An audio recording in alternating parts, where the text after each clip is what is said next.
Nathalie, thank you very much for being a guest today on the Talking Silkworm podcast. Thank you so much for having me, David. All right, Nathalie, we have you here because you focus on something very, very important for podcasters. That is turning listeners into customers. Yes. Yeah. Everybody wonders, oh my God, how do I do this? What's the process? What does it take? And sometimes they have like the wrong focus. And that's something we're going to discuss. But before we do that, tell us a little bit more about yourself, what you do, and how you got to work in this area.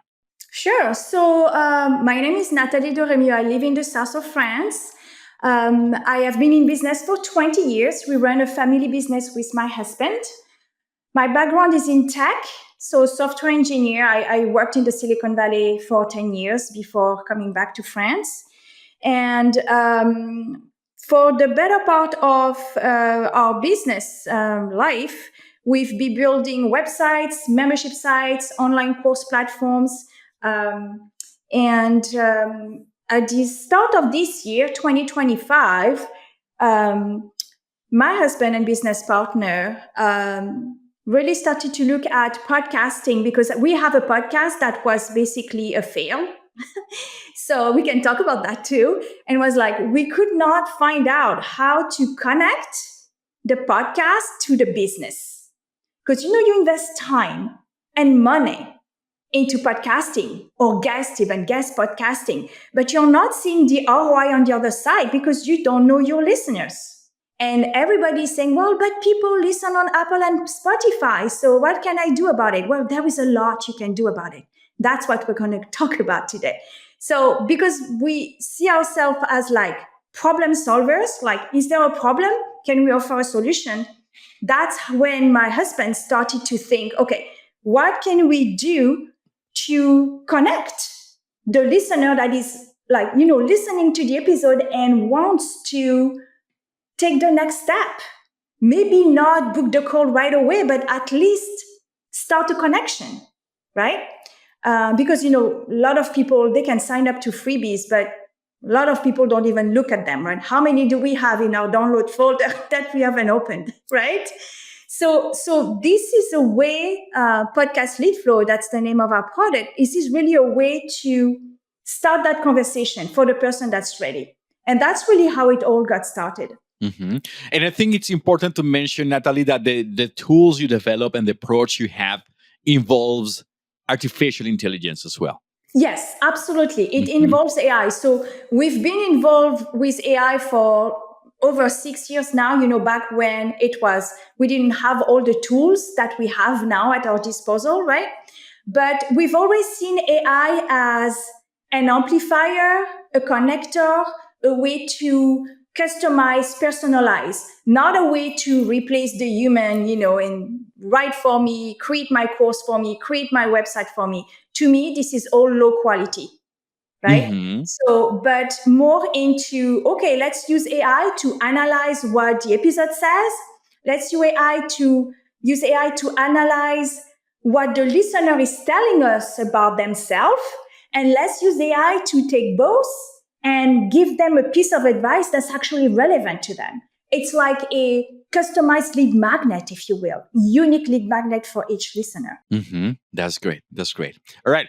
That is a good segue to my first question, which is a tricky question, Nathalie. Okay. It's very tricky, which is, now that you mentioned personalizing or customizing the lead magnet, what is important when it comes to growing my podcast? Because the metric most podcasters focus on is downloads. Yeah.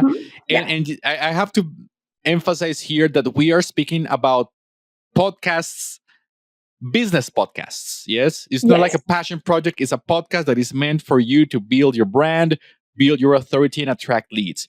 But a lot of people will only focus on downloads, and they will feel frustrated when the number of downloads is not like the thousands they expect. I think downloads is not the key metric. You let me know if you disagree. What do you think the key metrics are when it comes to having a business podcast? So, and you're absolutely right. So I hear this a lot. People look at downloads. Why? Because that's pretty much the only metrics that you can easily get. Let's be honest, right? So I can't remember who said this, but they said like there are two different types of podcasts. There is the entertainer and there is the educator. So the first thing is really to really look at, what do I want? What is the purpose of my podcast? If one of the purposes of my podcast is to grow my business and get clients, then you need to reverse engineer that and say, what do I need to talk about? What is my ideal listener needs to hear now? And how do I make it take the next step? Right? So you are talking about metrics. The downloads, they're great if you want sponsors, right? That's all the sponsors are looking at, is how many downloads, how many listeners do you have, right? But here we're talking about quality over quantity, right? It's really not about the quantity. It's about, am I in front of the right audience, right? So if you do solo episodes, you pretty much know you are the expert. So you're probably going to, have episodes that talk more about strategy.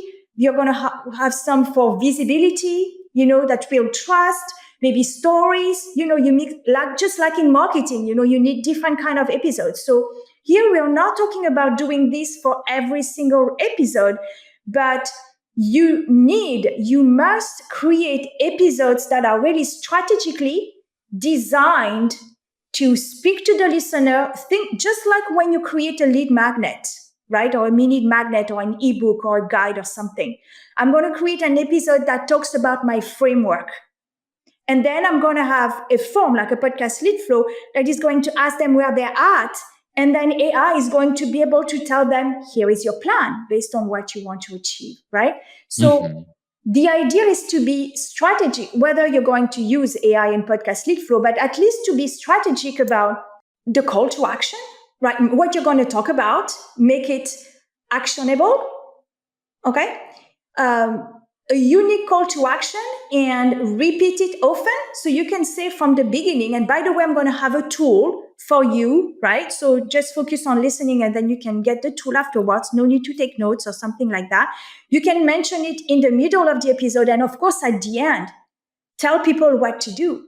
Now your next step is, and to the person that it really resonates with, they'll fill out the form, right? And they will tell you about themselves in exchange for like a unique, just imagine like the listener sitting next to you, you ask it a couple of questions and based on what they answer, you say, okay, this is what I think you should be doing next. Except that it sends an email. So now you start that conversation. Okay. So that's really the key to me, is like you think with the end in mind. I'm going to have an episode that talks about my framework or my program, and make it actionable so that people would feel at the end, okay, but how is that working for me? What do I need to do that? What's my next step? Okay. Here comes an even trickier question, Nathalie, to follow up with what you just spoke about. So we agree that downloads are not necessarily measurement of success or good strategy, because you can have a lot of downloads but no conversions. Yeah, that can be true. How can we measure success in that case? What metrics matter? And more important here is it measurable?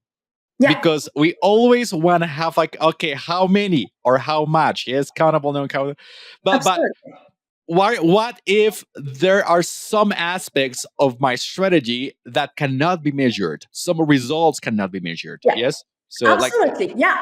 So I mean, typically people that listen on Apple and Spotify, for example, or on these platforms, do you know if they really listen or if they turn it on but they are doing something else? We don't know, right?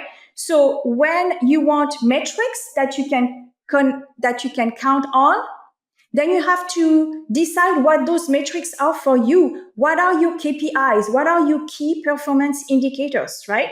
And you choose them in such a way that you can actually measure them. Otherwise, they're useless.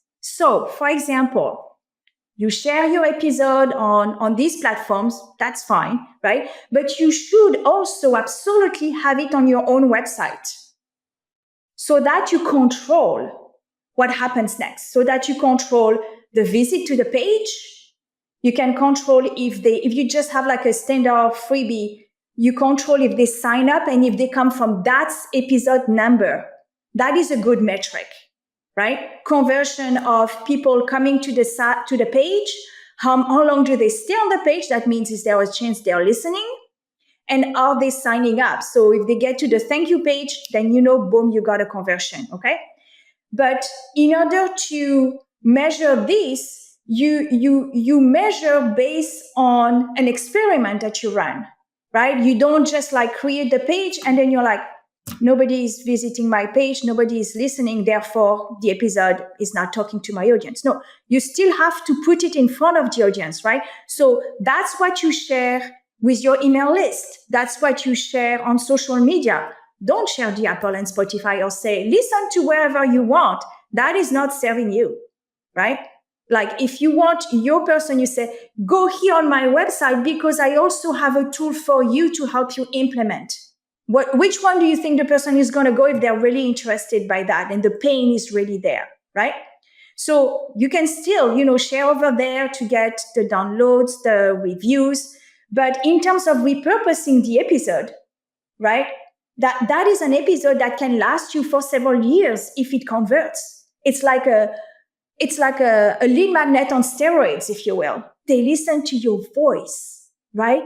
And then you give them a unique piece of advice. That is next level from a quiz even. That is already, a bit more personalized. But here they really find something that works for them, right? So the way people I like to say, like, when the episode goes live, it's just the start. And I know people are like, oh, the episode goes live, so they'll talk about it maybe for a week and then I'm on to the next episode. Okay. No, it's just the start. Now you have an amazing asset that you can repurpose and you can keep sharing. We have a client, Alicia Saint-Germain. She put the episode in her nurture sequence, on her existing list. Okay. Like people that are already on her list. Somebody that had never booked a call with her, listened to the episode, filled out a form, booked a call. She sold a group program to her. And she's like, she's my ideal client. She got me.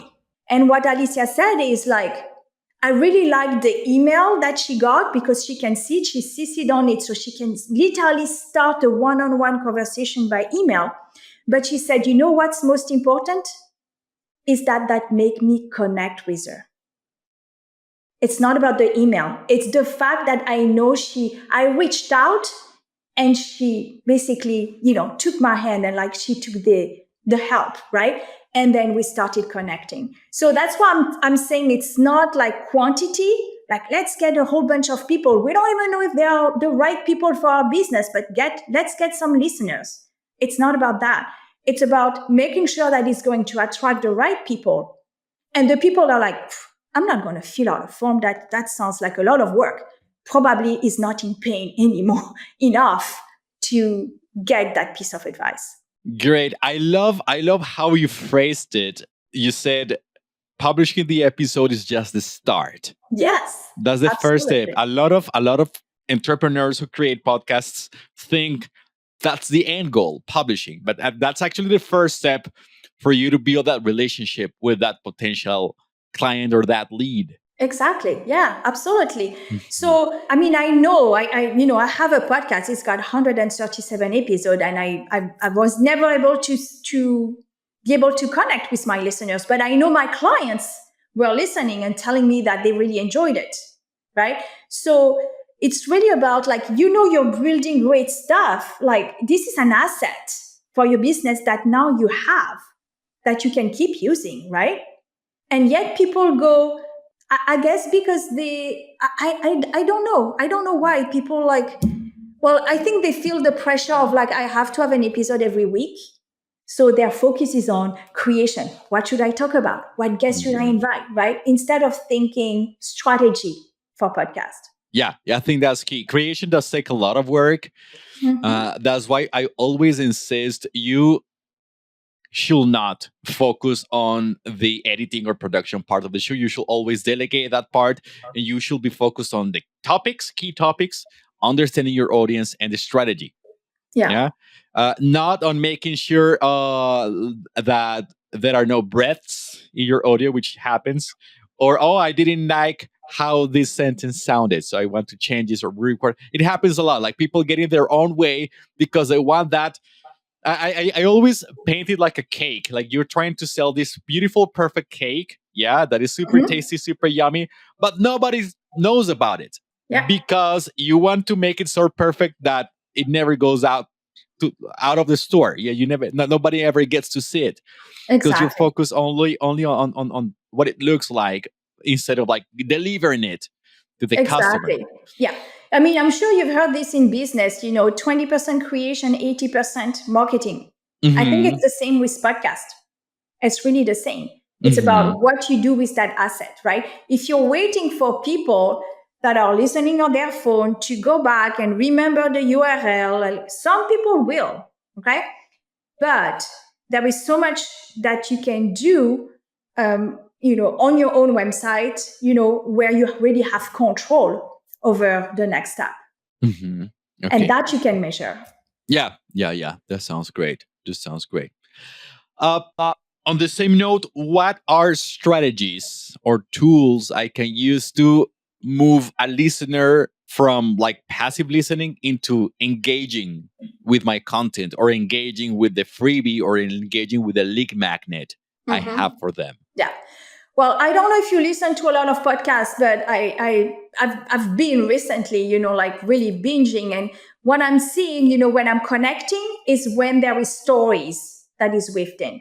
People that are like purely educating and like, this is what you should do doesn't resonate so much, but it's really like concrete examples. People need to feel, it needs to be relatable.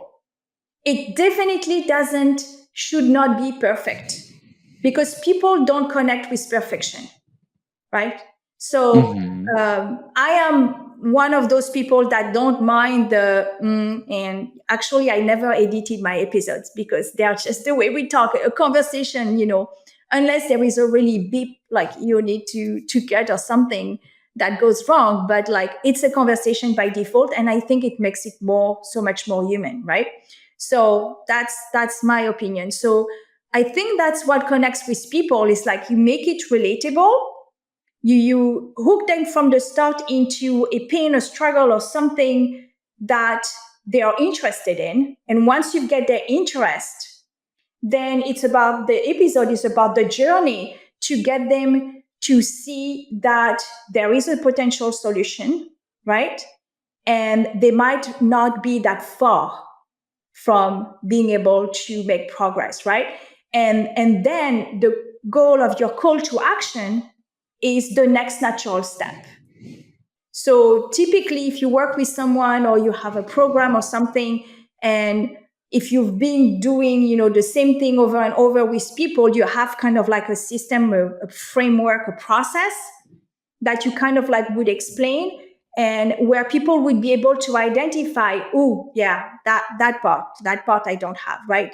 And so that they have a sense of where they fit into that and makes it kind of like a potential solution for them, something that they want to explore. But how would that work for me?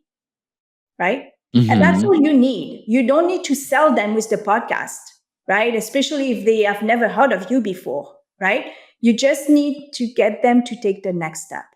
How do I know they're ready for that next step? Is there like a sign maybe on my website? Is there like something that helps me know? Because like I want to know who the person is. I want to have information about them. So how do I know this type of person is ready to take the next step?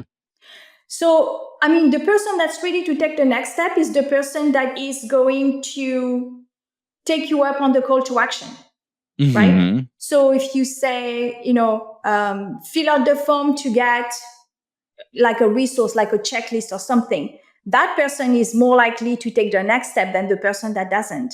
obviously, right?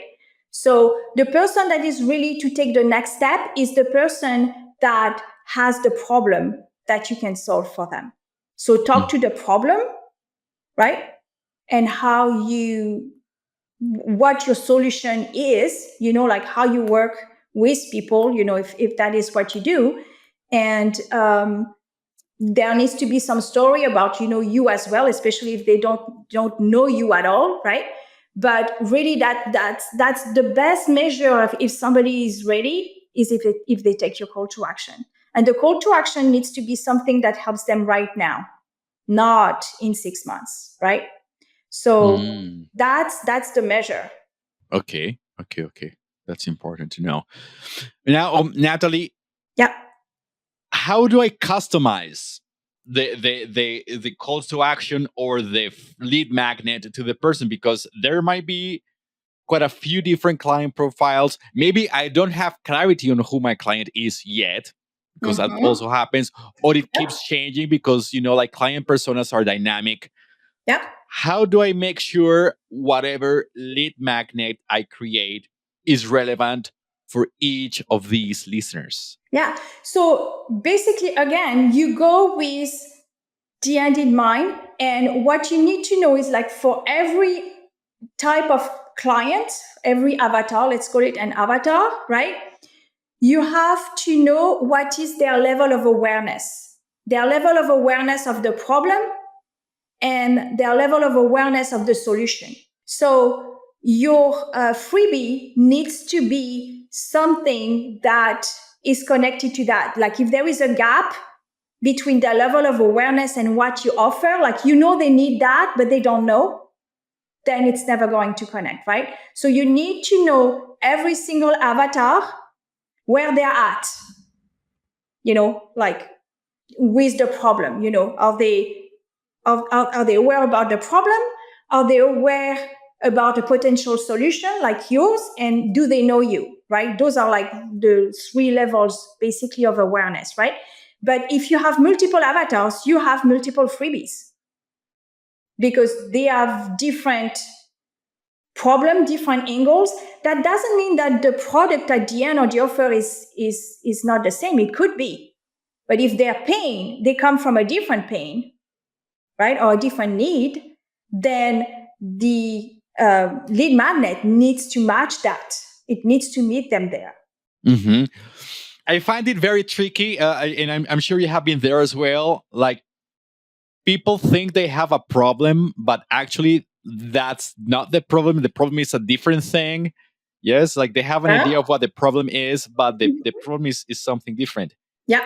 How do you bridge that gap between what the potential lead or what the lead thinks the problem is versus what the actual problem is? Yeah. How do you connect those so you can actually help them and engage them better? Yeah, it's tricky, right? Because we're not in their head and we wish we were. But what is important is, like you said, is that we have to focus on that's what I call the level of awareness is like what they want, right? What they basically what they think they need, right? So you need to talk to that. And once you've built the connection that they are listening and you start to build the trust, then you can introduce, you're not the only one. And very often when there is this happening, there is also this and this, right? So basically they have to be willing to listen to you and start to trust you for that. But you always have to start with what they believe.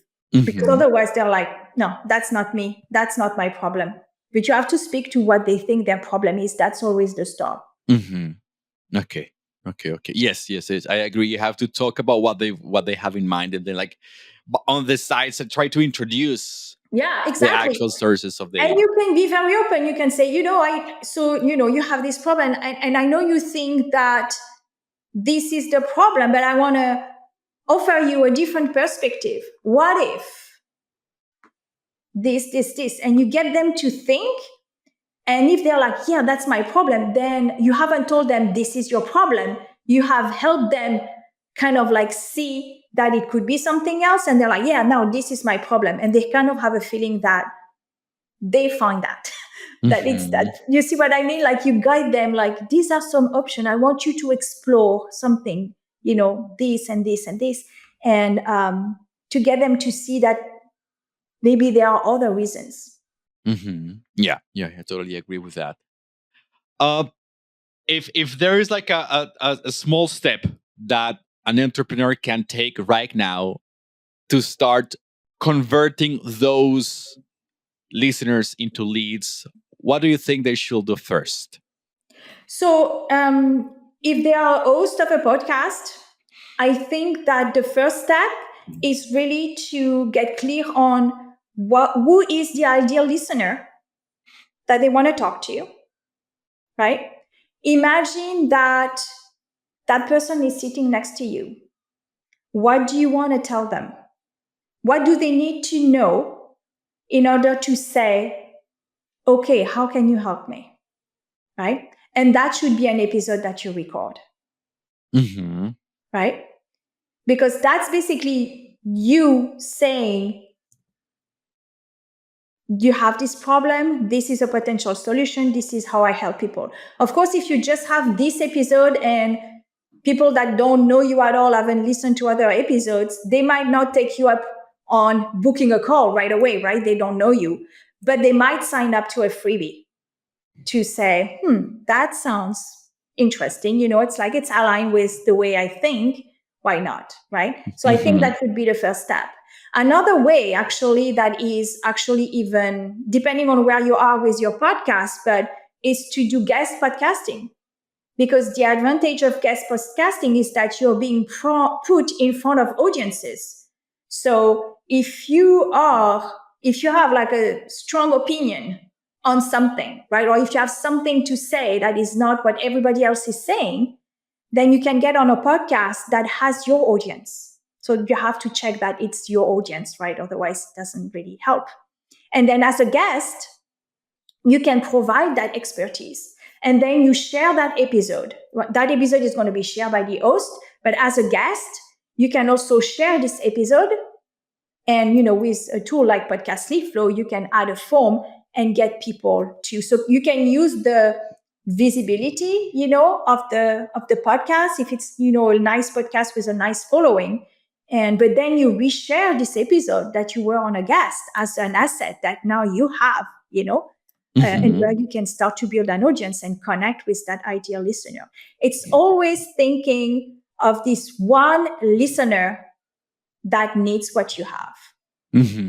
And what do they need to hear about you, your business, your values, how you work, type of people you work with, your method, the results you're getting. Like there are so many different types of podcasts, but like in terms of like getting them to raise their hand and say, hey, I like what you're doing, then I think that would be like a good episode. Great. All right. To wrap up, I would like you to tell us a bit more about the tool you have created, which is Podcast Lead Flow, Sure. Which kind of covers everything we have spoken about because it helps you understand who your listener is, what your listener wants, and it helps you address that specific need with customized assets.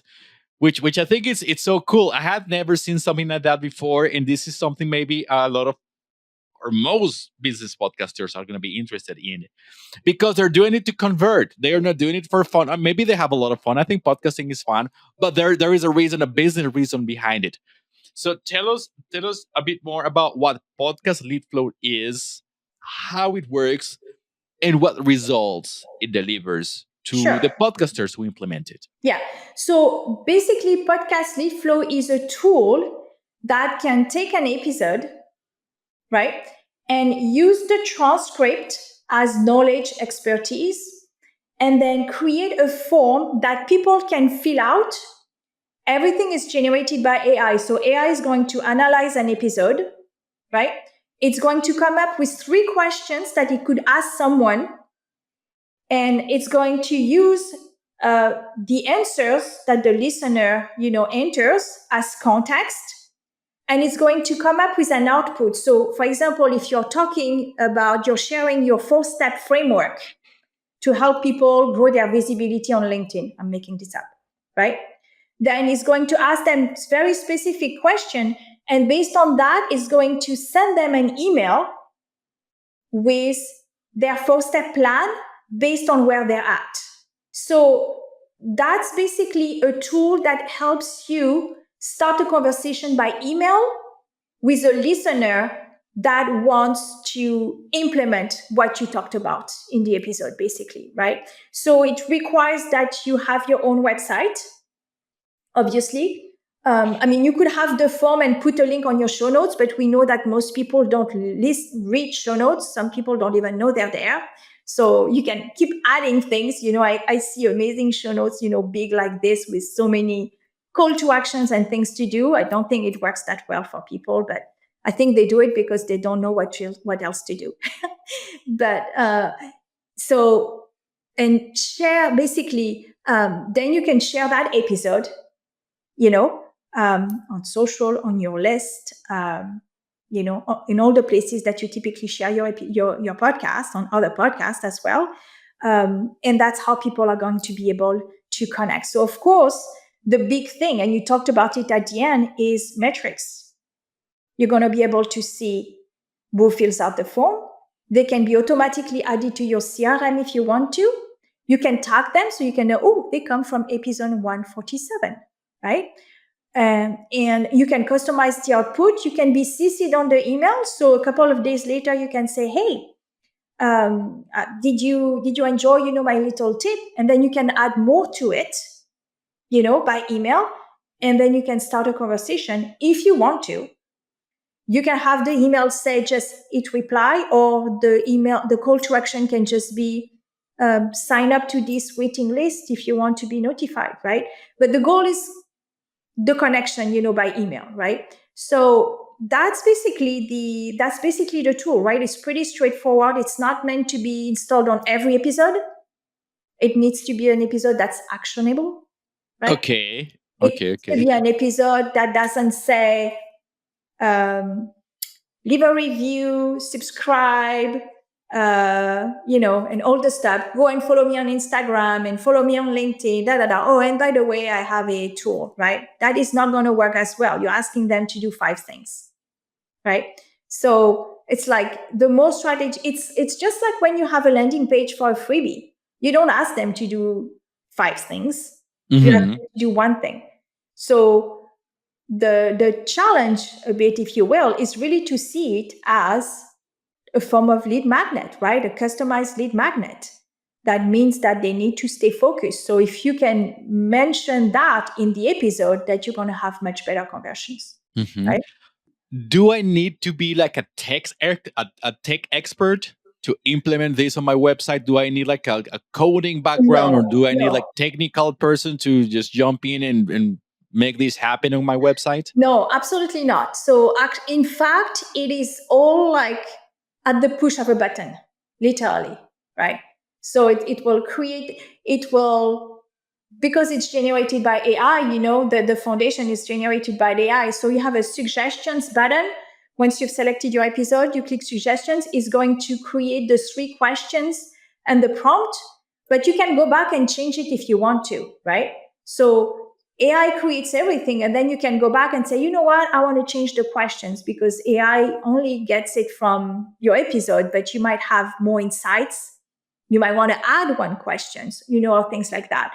But there is absolutely no coding. And really the key is that you can go back and you can see as well the answers that people have entered.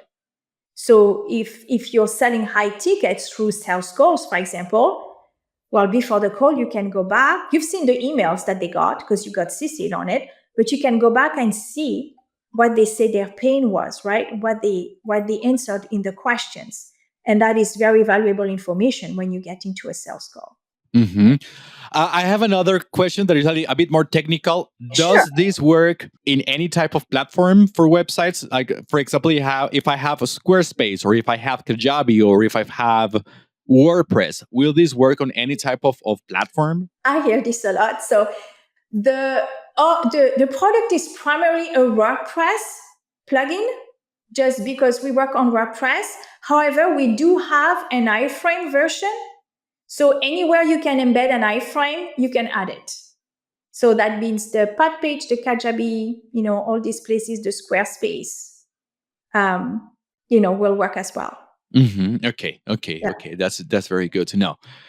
If people want to learn more about what you do, if they want to learn more about podcast lead flow, maybe how much it costs, what results it can give me, what other technical requirements are needed, or maybe want to go deeper into what it can do for me, where can I find this information, and where can listeners follow you for more details on this Sure, of tool? course. So people can follow me on LinkedIn, right? My name. And you can also go to podcastleadflow.com. Here you're going to see how it works. You're going to see demos that you can actually play with. So we encourage people to go in and, fill out a form and see what they get in an email. Those are all sandboxes. That means you're not added to any emails or any CRM, right? They're just for you to see the output. I actually create a podcast lead flow for every single guest appearance that I make. So I will make one for this one. And just because it's a conversation and we talked about different things, it's like I will probably update the questions so that they are more guided toward the last part of our conversation, right? Not about, my business and things like that. But that will be on the site as well so that people can actually play with it. Really, the key is I want people to see that this is a way to really pre-qualify people. I have a client that says that. She's like, it's not like a lead magnet. It's a way for me to pre-qualify people. The people that are going to fill out the form are the people that have the pain and that are ready. She said, I don't want my calendar filled with appointments. I want the right ones. And she's right, because the first one that booked, she sold for $7,500. So I guess that worked. Yes. You can actually also, I think there is a link. It's a case study on the site. So you'll see it if you go to podcastleadflow.com. And it has a story, and you can see a form live that generated that amount. So, okay, that's great to hear. It's a lot of valuable information. So for those listening, in the description of this episode, we're going to have the link to Nathalie's LinkedIn profile. Perfect. And we're going to have the link to Podcast Lead Flow. That is podcastleadflow.com. Go try the demo. I think you did send me a demo before. And it was pretty cool because the questions were on point. So go try the demo, the demo, experiment with it, play with it, and reach out to Nathalie's team if you want to go deeper into this tool. Nathalie, really appreciate the information you have shared with us, but also the tool you are creating. Like, this is, by the way, people listening, this is not a sponsored episode. I'm speaking wonders about this tool because all of my clients always stress so much about converting listeners. There are no tools specifically designed for podcasts. This is the first one I see. So I think it's totally worth it to go check it out, try it out, and potentially implement it in your podcast show. Absolutely. Thank you so much for having me, David. It was great to have you. Goodbye. Bye.